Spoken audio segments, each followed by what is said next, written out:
नमस्कार साथियों, जो अपना टेस्ट हुआ है उसका अपन एक बार एनालिसिस देखते हैं, उनके क्या उत्तर होंगे उनको एक बार डिस्कस करते हैं। तो उसके अंदर देखें तो करंट अफेयर के अंदर देखें राम लुबाया जो समिति है उसका संबंध किससे है। ये थोड़ा सा मिसप्रिंट हो गया है यहाँ पे, ये जो कमेटी है उसका संबंध किससे है।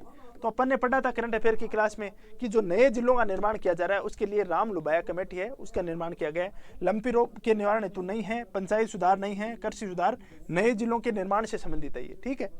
उसके बाद देखा जाए तो बैलेंस ऑफ पेमेंट के एक भाग के रूप में अपन ने बीओपी पढ़ा था ना, बैलेंस ऑफ पेमेंट, उसके दो पार्ट पढ़े थे अपन ने। एक करंट अकाउंट देखा था और एक अपन ने कैपिटल अकाउंट जो पूंजी खाता देखा था ना, पूंजी खाता दो देखे थे अपन ने। और जो करंट अकाउंट था उसके पार्ट देखे थे, क्रूड ऑयल था, रेमिटेंस था और डोनेशन था। और एफडीआई और एफआईआई पार्ट किस में आते थे, इसमें। तो इसमें क्या आ जाएगा, एफडीआई। उसके बाद आता है देखो इंदिरा रसोई योजना के संबंध में सही नहीं है। इंदिरा रसोई योजना के तहत 512 नई रसोइयाँ और खोली गई हैं, इसलिए यह हाल ही में न्यूज़ में था। तो इस वजह से इसके ऊपर अपन ने करंट में इसको डिस्कस भी किया था। और इसका क्या है, 8 रुपये में भोजन, बिल्कुल 8 रुपये में भोजन मिलेगा। 25 रुपये टोटल खर्चा आएगा, 17 रुपये तो गवर्नमेंट देगी और 8 रुपये हैं वो जो खाएगा उसको देने पड़ेंगे। राज्य सरकार द्वारा 17 रुपये प्रति थाली अनुदान दिया जाएगा। राज्य के समस्त नागरिकों को उपलब्ध है, कोई भी जाके खा सकता है, ऐसा नहीं है, इसमें कोई पाबंदी नहीं है, कोई क्राइटेरिया तय नहीं किया गया है। और वैन के माध्यम से भोजन की उपलब्धता बिल्कुल नहीं है, वैन से थोड़ी है, बैठा के खिलाएंगे आपको। रसोइयाँ बनाई गई हैं जगह जगह, वहाँ पे बैठ के खाओ, चावल चपाती अचार सब्जी सब कुछ खिलाएंगे। उसके बाद आता है भीम सागर परियोजना का संबंध किससे है, कोटा, बूंदी, बारां, झालावाड़, नहीं झालावाड़ होगा इसमें, ये किया था अपन ने डिस्कस, है ना। उसके बाद आगे देखें तो हैती ट्राइब का संबंध क्या है। आपको बताया था कि जो कैबिनेट है उसने 4 ट्राइब हैं उनको अनुमति दी थी, आंध्र प्रदेश की थी, तमिलनाडु की थी और इसकी हिमाचल प्रदेश की। तो ये हैती ट्राइब थी, वो कहाँ पे थी, हिमाचल प्रदेश के अंदर अपन ने पढ़ा था।